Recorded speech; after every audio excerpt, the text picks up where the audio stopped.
Selamat pagi untuk jemaat dan simpatisan sekalian saya kasih di dalam nama Tuhan kita Yesus Kristus. Selamat pagi. Bagaimana kabarnya pagi hari ini? Baik. Puji Tuhan semua dalam keadaan baik. Ini nggak tahu kenapa AC kita. Tadi pagi lagi dipakai dia bagus nyala dia. Kali ini nggak nyala dia. Tiba-tiba aja nggak nyala. Saya lihat Tigor keringatan. Coba pikir ngatur AC-nya, rupanya lagi nggak nyala AC-nya. Padahal dari tadi pagi itu nyala dia. Nggak tahu kenapa ini. Jadi makanya saya buka jas kepanasan. Ini depan sini kan nggak ada ini. Baik, kita buka Alkitab kita. Mari kita buka dalam surat Efesus pasal yang ke-6. Surat Efesus pasal yang ke-6.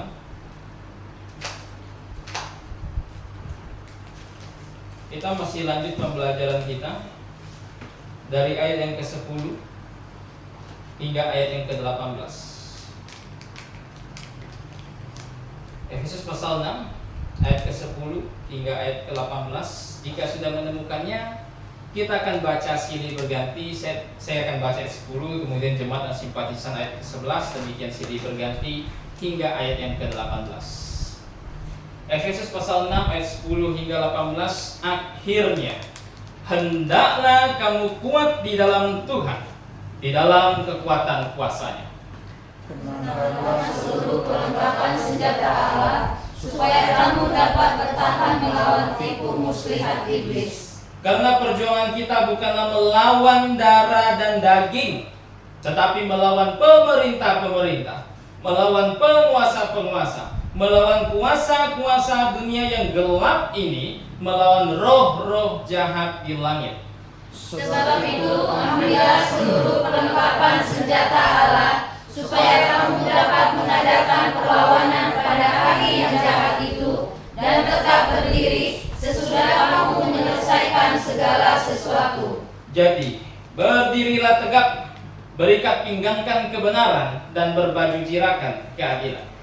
Kakimu berkasutkan kerelaan untuk memberitakan Injil damai sejahtera.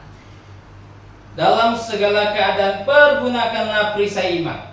Sebab dengan perisai itu kamu akan dapat memadamkan semua panah api dari si jahat. Dan terimalah topeng keselamatan dan pedang roh, yaitu firman Allah. Dengan segala doa dan permohonan berdoalah setiap waktu di dalam roh, dan berjaga-jagalah di dalam doamu itu dengan permohonan yang tak putus-putusnya untuk semua orang kudus. Mari kita berdoa. Bapa di sorga, kami mengucap syukur atas kasih-Mu. Kami jemaat berkumpul bersatu hati berjemaat di dalam tubuh Tuhan kami Yesus Kristus di GBA Pontianak. Bapa di sorga, pada hari ini kami berkumpul untuk bernyanyi dan saat ini kami mempelajari firman-Mu. Bapa di sorga, kiranya Engkau anugerahkan hikmat agar kami dapat memahami firman-Mu dengan lebih baik lagi, agar kami dapat semakin dewasa di dalam iman kami ketika kami mempelajarinya, agar kami dapat menerapkan apa yang kami pelajari ini ke dalam kehidupan kami, sehingga kami dapat menjadi anak-anak-Mu yang hidup benar, hidup dewasa di dalam Kristus, yang dapat bersaksi kepada dunia luar mengenai kebenaran. Terima kasih Bapa di sorga, berkati juga hamba-Mu yang menyampaikan, sekiranya dapat menyampaikan sesuai dengan kehendak. Terima kasih Bapa. Hanya di dalam nama Tuhan kami Yesus Kristus kami sudah berdoa dan mengucap syukur. Amin. Baik. Beberapa minggu yang lalu kita belajar tentang menyelesaikan pekerjaan Tuhan. Dan ini kalau nggak salah bagian yang ketiga dari pembelajaran kita mengenai menyelesaikan pekerjaan Tuhan. Jika jemaat dan simpatisan masih ingat beberapa minggu yang lalu kita sudah lihat bahwa pekerjaan Tuhan itu adalah pekerjaan yang besar. Itu pekerjaan yang tidak mudah. Itu pekerjaan yang harus diselesaikan dengan bersandar kepada Tuhan. Tidak bisa bersandar dengan kemampuan kita. Karena kita manusia biasa, kita manusia yang terbatas. Kita manusia yang terbatas yang ingin mengerjakan pekerjaan yang maha mulia. Maka tidak mungkin kita bisa bersandar dengan kemampuan kita. Banyak minggu yang lalu kita sudah lihat bagaimana cara supaya kita bisa menyelesaikan pekerjaan Tuhan dengan baik. Kita beberapa minggu lalu bahkan kita sudah lihat bahwa kita bisa menyelesaikan pekerjaan Tuhan dengan baik jika kita bersandar kepada kuasa Tuhan. jika kita sadar bahwa kita punya musuh, jika kita tahu bahwa waktu ini adalah waktu yang terakhir, jika kita mengenakan perlengkapan senjata Allah. Dan hari ini kita akan lanjut pembelajaran kita mengenai bagaimana cara saya bisa menyelesaikan pekerjaan Tuhan dengan baik. Cara yang keempat, ini poin yang keempat, karena saya sudah lihat urut-urutan poinnya.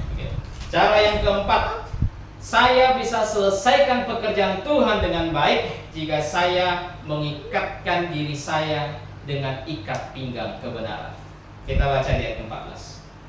Dikatakan, jadi berdirilah tegak, berikat pinggangkan kebenaran, dan berbaju jirakan keadilan. Jadi hal yang keempat, saya bisa selesaikan pekerjaan Tuhan dengan baik, dengan tepat, tanpa salah jika saya mengenakan ikat pinggang kebenaran. Oh, ini ikat pinggang bukan sembarang ikat pinggang nih. Begitu. Ikat pinggang untuk perlengkapan perang pada abad pertama itu sangat penting. Sangat penting. Itu menjaga agar menjaga kesatuan antara pakaian armor atau pakaian pelindung bagian atas dengan bagian bawah. Kalau nggak ada ikat pinggang, ini kesatuannya nggak terikat, bisa melorot semuanya. Begitu. Perlengkapan perangnya bisa lepas. Begitu. Tanpa ada ikat pinggang ini nggak bisa prajurit bergerak dengan bebas, berperang dengan bebas, berlari dengan bebas, nggak bisa. Mesti ada ikat pinggangnya. Karena ketika Paulus berbicara tentang perlengkapan senjata Allah, dia teringat dengan perlengkapan peperangan orang-orang yang hidup pada masanya. Dan ikat pinggang ini elemen yang sangat penting, bahkan sampai sekarang begitu. Walaupun ikat pinggang zaman sekarang sih opsional lah. Tak pakai ikat pinggang pun kadang nggak melorot kalau bisa celananya pas ngepas di pinggangnya. Tapi ikat pinggang terkadang penting juga begitu. Nggak ada ikat pinggang kurang rapi. Nggak ada ikat pinggang celana kadang bisa melorot kalau agak lebar begitu. Ikat pinggang bahkan sampai sekarang cukup penting. Nah, Paulus sadar ini, apalagi untuk perlengkapan peperangan pada abad pertama, maka dia cantumkan untuk perlengkapan peperangan rohani dibutuhkan yang namanya ikat pinggang. Tapi nama ikat pinggangnya adalah ikat pinggang kebenaran. Begitu. Kenapa? Karena peperangan kita tuh bukan melawan darah dan daging. Peperangan kita bukan melawan prajurit duniawi. Peperangan kita bukanlah mengangkat senjata duniawi, bukan. Ini peperangan rohani. Maka perlengkapannya pun perlengkapan yang rohani. Dan ikat pinggangnya ini ikat pinggang yang rohani yang disebut sebagai ikat pinggang kebenaran. Nah, ikat pinggang ini didapat dari mana? Namanya sudah ikat pinggang kebenaran, tapi dapatnya dari mana? Coba kita lihat dalam Yohanes 17 ayat 17. Apa yang Alkitab katakan? Saya akan bacakan. Yohanes 17:17 dikatakan begini. Kuduskanlah mereka dalam kebenaran. Firman-Mu adalah kebenaran. Oh, Yesus berkata bahwa firman Tuhan adalah kebenaran. Maka dari sebab itu, supaya kita punya ikat pinggang kebenaran, maka kita dapat mencarinya, bisa mendapatkannya ketika kita mengerti firman Tuhan. Ketika kita memahami firman Tuhan. Karena firman Tuhan adalah kebenaran. Begitu. Ketika seseorang mengikatkan dirinya pada firman Tuhan, maka ia mempunyai ikat pinggang. Ia harus rajin membaca firman Tuhan, ia harus mengenal firman Tuhan, harus mempelajarinya, harus mempercayai kebenaran yang diajarkan dalam firman Tuhan, maka dia akan punya ikat pinggang kebenaran.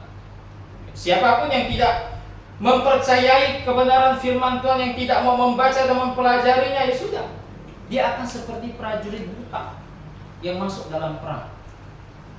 Prajurit yang perlengkapannya tidak lengkap. Bayangkan kalau kita perang zaman sekarang, ada satu prajurit yang membela negara kita, tapi tak bawa apa-apa, hanya bawa ransel yang isinya kotak bekal makan. Bisa menang perang? Nggak bisa. Setiap prajurit yang tidak mengikatkan dirinya kepada firman Tuhan akan seperti demikian.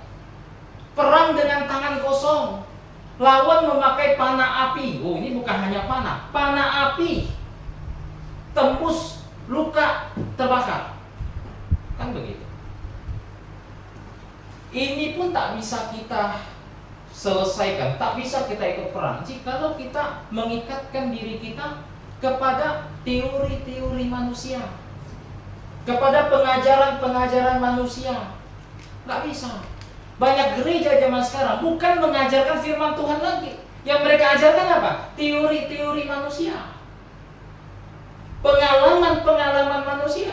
Apakah ini bisa jadi ikat pinggang untuk kita terjun perang? Oh, nggak bisa. Ini ikat pinggang lapuk. Jangankan untuk terjun perang, baru diikat aja udah putus ikat pinggangnya. Nggak bisa. Ini murni hanya didapat dari firman Tuhan. Tanpa adanya ikat pinggang ini kita tidak bisa berperang dengan sangat efektif. Maka dari sebab itu ikat pinggang kebenaran menuntut saya untuk apa? Karena ini penting. Menuntut saya untuk apa? Ikat pinggang kebenaran menuntut saya untuk membaca dan mempelajari firman Tuhan. Itu yang pertama, tuntutannya. Baca dan mempelajari ini adalah aktivitas yang dilakukan umat Tuhan jauh sebelum era gereja. Saya kasih tahu.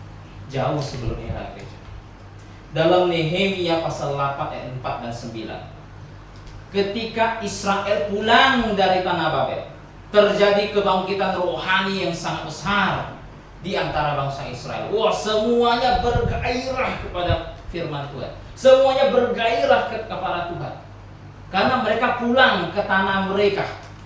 Pulang ke tanah yang Tuhan berikan kepada mereka. Apa yang terjadi? Dalam Nehemia 8 ayat 4 dan 9 dikatakan begitu.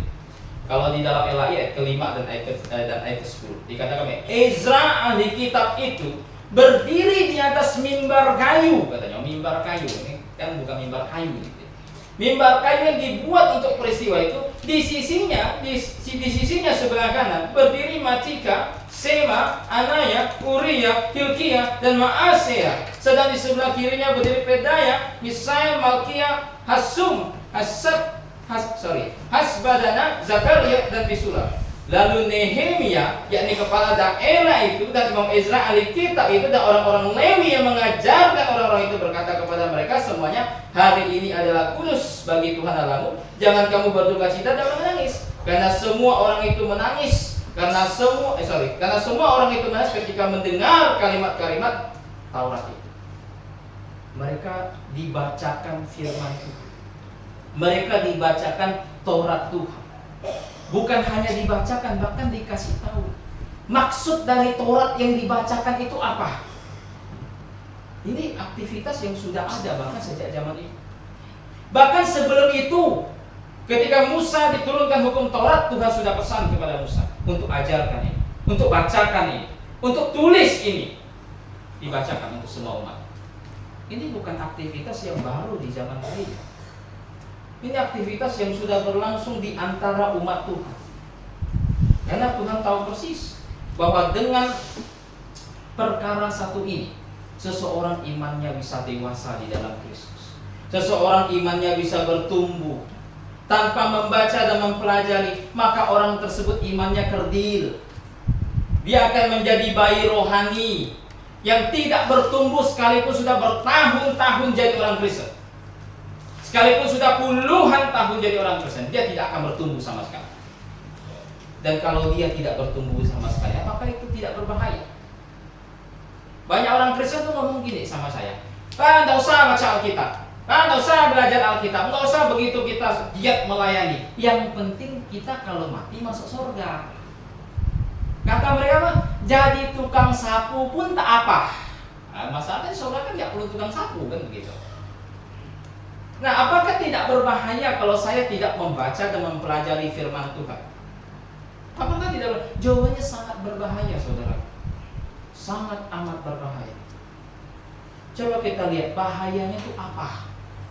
Kalau seandainya kita tidak punya ikat pinggang kebenaran ketika kita terjun peperangan, ketika kita tak ikatkan diri kita pada firman Tuhan, bahayanya seperti apa? Kita mundur ke beberapa pasal sebelum pasal 6 surat Efesus. Efesus pasal 4 ayat 14 dikatakan, Efesus 4 ayat 14, sehingga kita bukan lagi anak-anak yang diombang-ambingkan oleh rupa-rupa angin pengajaran, oleh permainan palsu manusia dalam kelicikan mereka yang menyesatkan. Oh, jika saya tidak mengikatkan diri saya pada firman Tuhan, jika saya tidak punya ikat pinggang kebenaran, maka saya akan ditelan oleh badai kesesatan. Akan ditelan bulat-bulat, hidup-hidup oleh badai kesesatan. Anda tahu, topan terbesar yang pernah tercatat di dalam sejarah umat manusia itu namanya topan Tip. Topan Tip.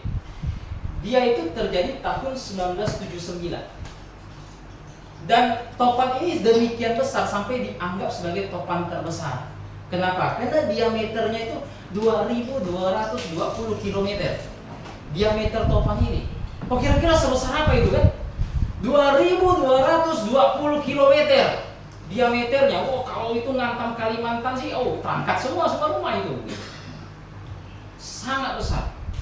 Tapi topan ini tidak makan banyak korban jiwa. Kenapa? Karena topan ini bergerak dari Samudra Pasifik sampai ke Jepang. Pas sampai ke Jepang tuh udah lemah kekuatan topannya. Dan akhirnya makan korban jiwa juga sih, makan 99 korban. Enggak besar, tapi gede topan.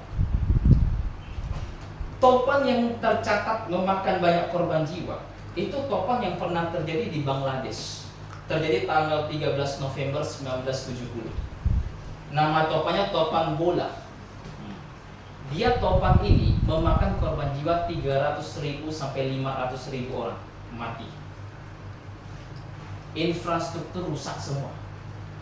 Lahan pertanian puluhan ribu hektar rusak. Ini paling banyak makan korban jiwa dalam sejarah. Nah, kira-kira kalau misalnya di Kalimantan ini seandainya kita berada di daerah yang rawan topan. Seandainya, ini kan kita tak ada topan, puting beliung aja lah kita begitu. Tapi seandainya kita di daerah yang rawan topan, kira-kira apa yang mau kita persiapkan? Ya kan? Banyak orang di luar negeri yang tinggal di daerah rawan topan, biasanya mereka buat uang bawah tanah gitu. Untuk tinggal di bawah ketika topan datang, aman. Begitu, tempat persembunyian. Yang tak punya ruang bawah tanah ngapain? Dengar berita, prediksi topan, harus ngapain dia? Kabur. Nggak ada ruang bawah tanah kan begitu. Informasikan ke keluarga yang terancam juga, segera kabur. Begitu. Itu topan. Dan saya kasih tahu Anda, badai kesesatan lebih dahsyat daripada itu. Badai kesesatan yang akan menimpa seluruh umat manusia lebih besar daripada itu. Dan dampaknya lebih besar. Topan mungkin berdampak kepada tubuh jasmania kita. Tetapi badai kesesatan bisa berdampak sampai kepada kerohanian kita, kepada jiwa kita. Apa yang Tuhan Yesus katakan? Jangan takut kepada mereka yang berkuasa hanya dapat memusnahkan daging, tapi mereka tidak mampu memusnahkan roh dan jiwa. Takutlah kepada Dia yang mampu bukan hanya untuk membinasakan tubuh, tetapi roh dan jiwanya juga. Itu kata Tuhan Yesus. Maka dari itu ketika badai kesesatan kita sudah tahu amat besar, lebih besar dari segala macam badai yang ada di muka bumi ini. Persiapan kita seperti apa? Kan begitu. Ini bukan badai sembarang badai. Begitu. Badai yang terjadi itu badai yang sudah terjadi sejak abad pertama. Kalau topan Tip berkelana dari Samudra Pasifik sampai kepada Jepang sudah lemah. Kalau topan kesesatan bergerak dari abad pertama, nggak usah kita hitung sebelum abad pertama, bergerak dari abad pertama sampai sekarang, dia nggak makin lemah, dia makin gede. Dia makin besar, tenaganya makin dahsyat. Kan begitu. Maka dari sebab itu orang percaya mesti lebih mempersiapkan diri amat sangat. Lebih daripada orang yang hidup di abad pertama. Di abad pertama saja ada topan yang sangat dahsyat menghantam jemaat Galatia. Ketika mereka pertama kali mendengar Injil Yesus Kristus yang disampaikan Paulus, bersuka cita sekali. Kenapa? Karena mereka orang non-Yahudi memperoleh kesempatan untuk diselamatkan. Bersuka cita sekali. Bahkan orang Yahudi pun bersuka cita. Tetapi tiba-tiba baru saja sukacita itu muncul, topan datang melanda di kota-kota Galatia. Sehingga datang seorang pengajar, ya kalau zaman dulu sih nggak berdasi, nggak berjas begitu, tapi mungkin pakai ornamen-ornamen rohani seperti imam-imam dan lain sebagainya.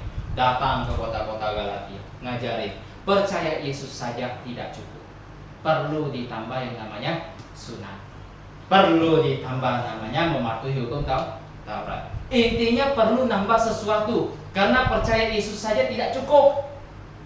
Sangat keras menghantam jemaat Galatia. Tahu tidak dampaknya?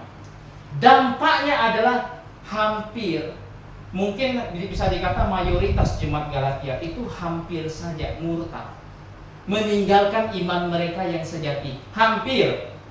Sampai akhirnya Paulus ngambil keputusan, tulis surat Galatia, marahin mereka habis-habis. Dikatakan, hei orang Galatia yang bodoh, katanya. Masa kamu mau menggantikan kemuliaan Yesus Kristus dengan sunat?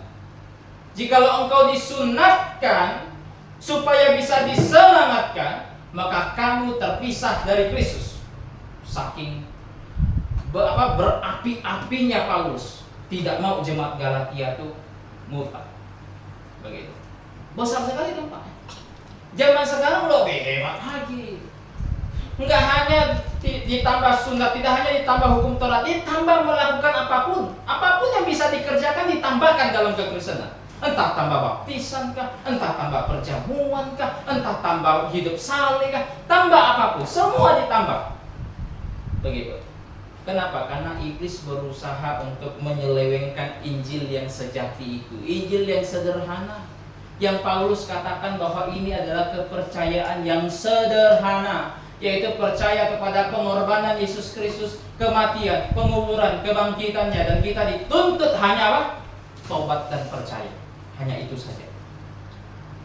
Iblis berusaha selewengkan. Zaman sekarang nggak hanya itu saja. Nggak hanya topannya itu saja. Topannya banyak macam. Topannya itu semakin besar, didukung oleh media sosial. Baru kemarin di YouTube saya ada video pendek. Dulu saya pernah cerita nama pemuda itu Elia Mirot. Yang mungkin kenal dia kan, mungkin nggak kenal sih, tahulah begitu. Orang yang suka bela Tritunggal, orang yang suka debat sama Islam. Banyak orang senang dia, karena masih muda banget, lebih muda dari saya, bukan dia bilang begitu, lebih muda dari saya. Cuma masalahnya karena terlalu banyak orang suka dia, apapun yang dia ajarkan dibilang apa? Benar. Padahal banyak yang dia ajarkan itu sesat semua. Begitu. Dia ngajarin apa? Pengangkatan itu tidak ada. Bayangkan. Dia berkata, saya tidak percaya namanya pengangkatan. Yesus saja mati, masa kamu tidak mati? Kata dia. Waduh, ribet ketemu orang macam begitu. Menyangkal semua pengajaran yang ada di dalam Alkitab, yang diajarkan oleh Tuhan Yesus kepada Paulus, yang menyingkapkan misteri-misteri tersebut, bahwa ada di antara kita, kata Paulus, yang akan diangkat naik pada saat Yesus datang. Disangkal semua. Kepercayaan bahwa orang percaya zaman gereja tidak akan mengalami masa kesusahan besar, itu disangkal habis, dan banyak orang percaya. Betapa dahsyatnya badai ini. Ada orang mungkin berkata, lah itu kan untuk masalah pengangkatan, enggaklah begitu berpengaruh sama surga neraka, ya kan? Ibarat kata, dia tak percaya Yesus angkat, saya percaya Yesus angkat, Yesus tetap akan datang angkat kok. Ngerti nggak? Dia nggak percaya, sejuta orang tak percaya pun Yesus tetap datang angkat. Sehingga orang berkata, ya percaya nggak begitu ngaruh kok. Orang-orang yang seperti ini tidak memiliki semangat Paulus. Apa yang Paulus katakan dalam surat? Ada 2 orang dalam surat Timotius ditegur langsung namanya. Karena apa? Mengajarkan bahwa Yesus sudah datang, padahal belum. Ditegur langsung, disebut 2 namanya. Kenapa? Paulus marah besar. Begitu. Karena ngajarin Yesus sudah datang. Paulus tidak punya semangat seperti orang percaya zaman sekarang. Ya, apa percaya pengangkatan, nggak percaya pengangkatan, nggak apa-apa kok. Oh, Paulus bermasalah. Paulus permasalahan ini disebut namanya. Bukan karena perkara keselamatan, tapi karena perkara tidak percaya Yesus belum datang waktu itu. Mengatakan bahwa Yesus sudah datang. Begitu. Elia bilang, ngajarin bahwa perjanjian lama itu Tuhan pelihara dalam bahasa Yunani. Kacau. Jemaat dan simpatisan, saya percaya banyak di sini tahu bahwa perjanjian lama itu ditulis dalam bahasa Ibrani. Dalam bahasa Ibrani. Perjanjian lama yang ditulis dalam bahasa Ibrani diterjemahkan ke dalam bahasa Yunani. Nah, ketika diterjemahkan ke dalam bahasa Yunani, terjemahan tersebut dinamakan Septuaginta. Septuaginta. Karena yang menerjemahkannya 70 orang, maka namanya Septuaginta.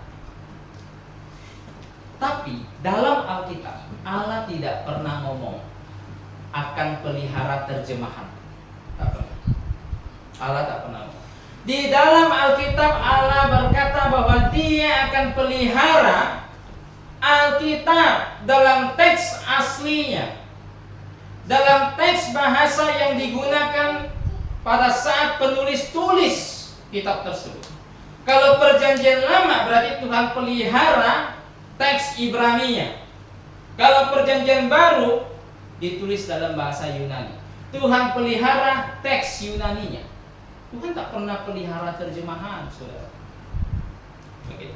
Septuaginta itu terjemahan paling buruk. Saya punya buku begitu yang khusus bahas tentang keburukan, kecacatan dalam terjemahan Septuaginta.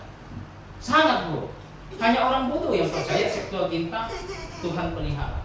Hanya orang bodoh yang berkata bahwa Yesus pakai Septuaginta. Orang bodoh begitu. Ini Elia Milo mempengaruhi banyak orang. Badainya dahsyat. Begitu. Banyak orang tuh, ini benar. Yesus nggak akan datang angkat kita kok. Sesuai kata Elia Milo.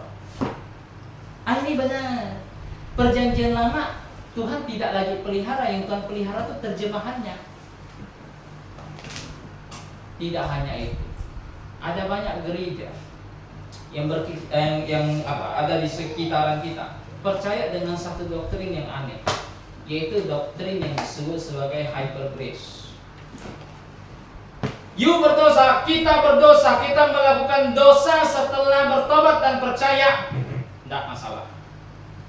Tidak masalah, karena Tuhan sudah ampuni, Tuhan tidak akan hukum. Karena Tuhan sudah ampuni, Tuhan tidak akan marah.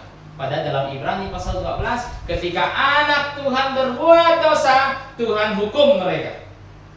Tuhan berkata bahwa hukuman itu pasti datang, dan ketika hukuman itu datang, itu tidak nikmat.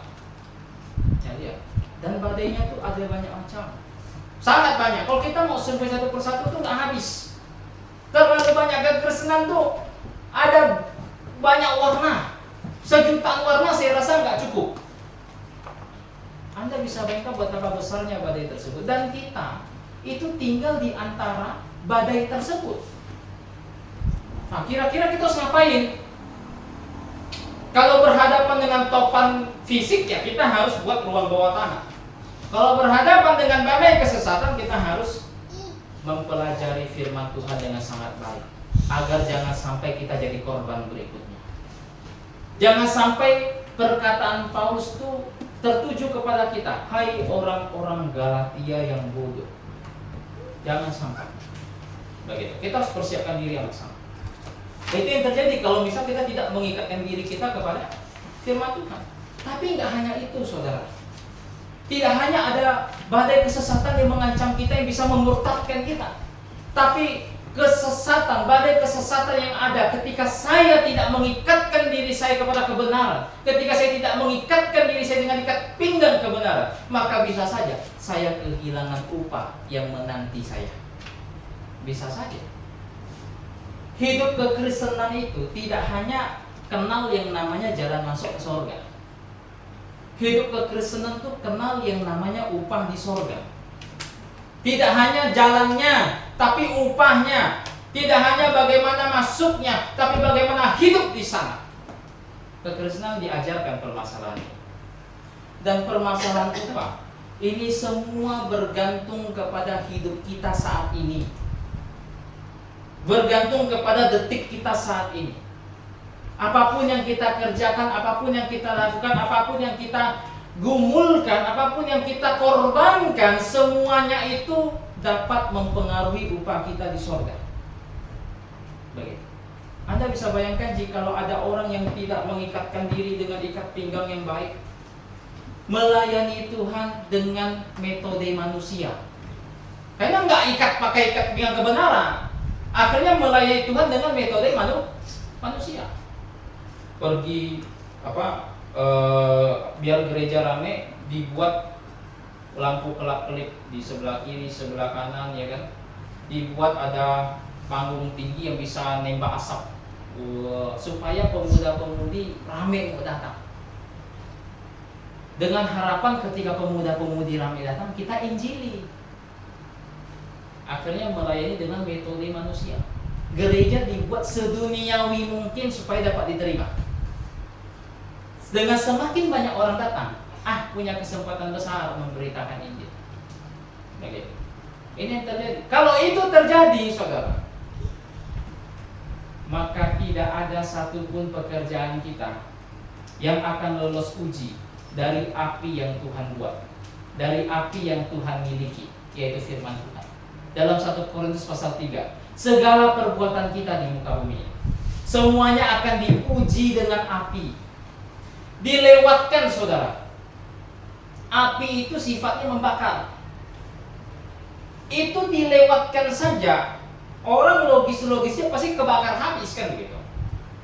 Tapi jika pekerjaan yang kita lakukan sesuai dengan ikat pinggang kita ini, ketika dilewatkan pada api, pekerjaan kita tidak akan terbakar, tapi akan menjadi murni. Tapi kalau pekerjaan kita didasarkan kepada teori-teori manusia, kepada cara-cara manusia, cara-cara duniawi, dilewatkan kepada api, terbakar habis. Itu yang dikatakan dalam 1 Korintus pasal 3. Untuk apa kita korbankan segala-galanya jika kita tahu bahwa itu akan terbakar habis? Untuk apa? Begitu. Tidak ada gunanya. Lebih baik kita melayani sesuai dengan caranya Tuhan. Dan itu bisa terwujud, saudara, ketika kita membaca dan mempelajari firman Tuhan dengan sangat baik. Barulah kita tahu, gini deh cara melayani Tuhan. Ini caranya, saya harus lakukan ini. Prinsipnya begini, baru. Begitu. Jadi ancamannya sangat berbahaya ketika saya tidak giat membaca dan mempelajari firman Tuhan. Jika saya tidak giat mengikatkan diri saya dengan ikat pinggang kebenaran. Jadi tuntutan ikat pinggang kebenaran adalah saya membaca dan mempelajari firman. Tuntutan dari ikat pinggang kebenaran nggak hanya baca dan mempelajari. Tuntutan ikat pinggang kebenaran menuntut saya untuk bergabung ke dalam jemaat yang benar. Tuntutannya begitu. Karena gini, jemaat adalah satu-satunya, bukan salah satu, satu-satunya institusi yang Tuhan tunjuk menjadi tempat berbakti dan menjadi tempat untuk mengajarkan firman-Nya. Satu-satunya. Makanya jemaat disebut tiang penopang dasar dan kebenaran. Gunanya buat apa? Bukan hanya untuk jaga kebenaran itu, tapi untuk estafetkan kebenaran itu. Nggak bisa lewat yayasan, nggak bisa. Karena hanya jemaat yang disebut tiang penopang dasar dan kebenaran. Begitu. Maka dari sebab itu menilai gereja itu harus tepat juga.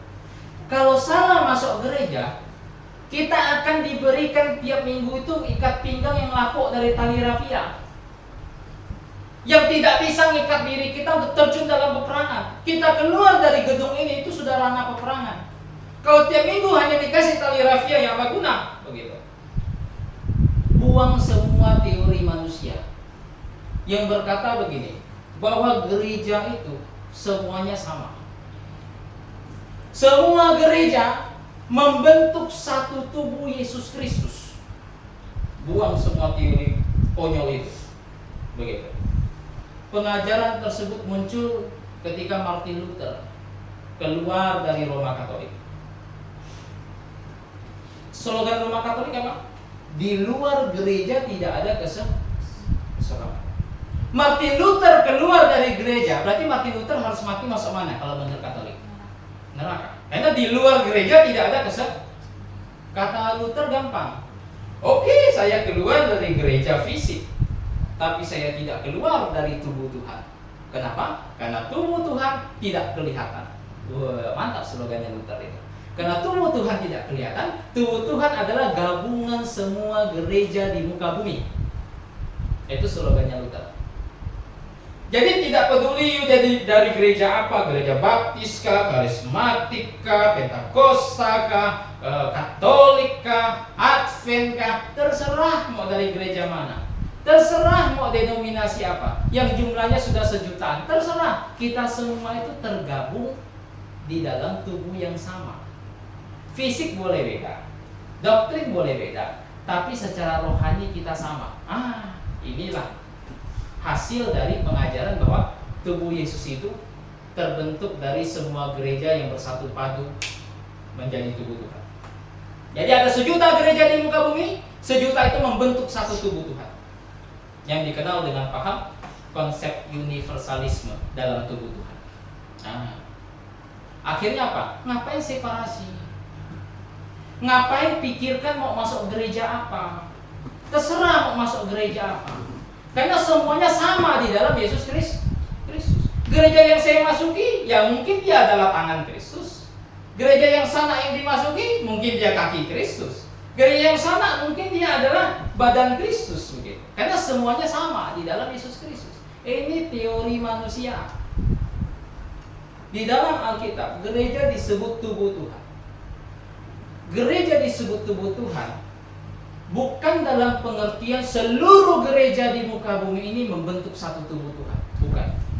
Gereja disebut tubuh Tuhan adalah gereja yang lokal. Gereja yang lokal, yang independen. Satu gereja lokal, dia satu tubuh Tuhan di daerah tersebut.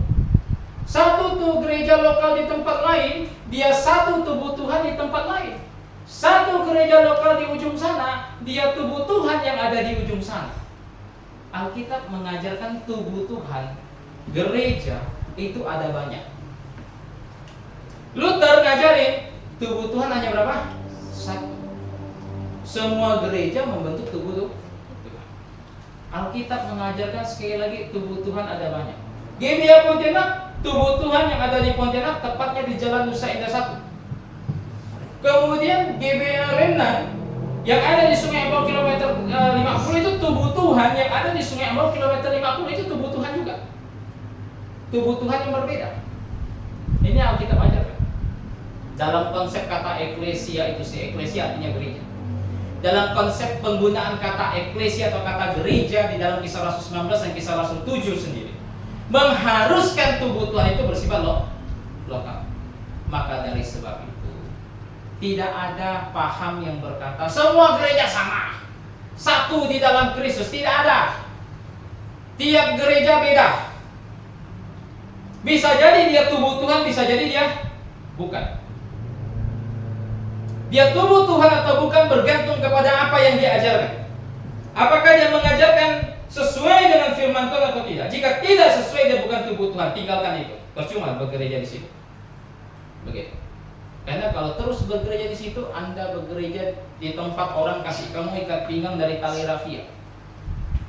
Ikut perang, baru kencengkan udah putus. Tersesat kemana-mana. Begitu. Ingat, tubuh Tuhan tidak seperti yang dipahami oleh banyak orang di luar sana. Dipahami Luther atau apapun itu. Maka dari sebab itu hati-hati dalam menilai gereja. Untuk dapat ikat pinggang yang bagus, jadilah anggota jemaat di jemaat yang benar dan jadi jemaat yang setia. Maka ikat pinggang tersebut akan niscaya terikat terus di pinggang kita masing-masing, sehingga kita bisa siap ikut perang, sehingga kita bisa siap untuk menyelesaikan segala pekerjaan Tuhan bagi kita selama kita hidup di bumi ini. Amin. Itu pembelajaran kita hari ini dulu. Jadi kita belajar tentang ikat pinggang kebenaran. Minggu depan kita akan lanjut lagi mengenai menyelesaikan pekerjaan Tuhan dengan baik. Jadi hari ini kita belajar tentang ikat pinggang kebenaran. Mudah-mudahan setiap jemaat setelah pulang dari tempat ini terus mengikatkan dirinya dengan ikat pinggang tersebut. Minta kesediaan Pak Jonathan tutup di dalam doa. Dipersilakan. Ya, kita doa saat ini. Bapa di dalam surga, kami sungguh bersyukur dan terima kasih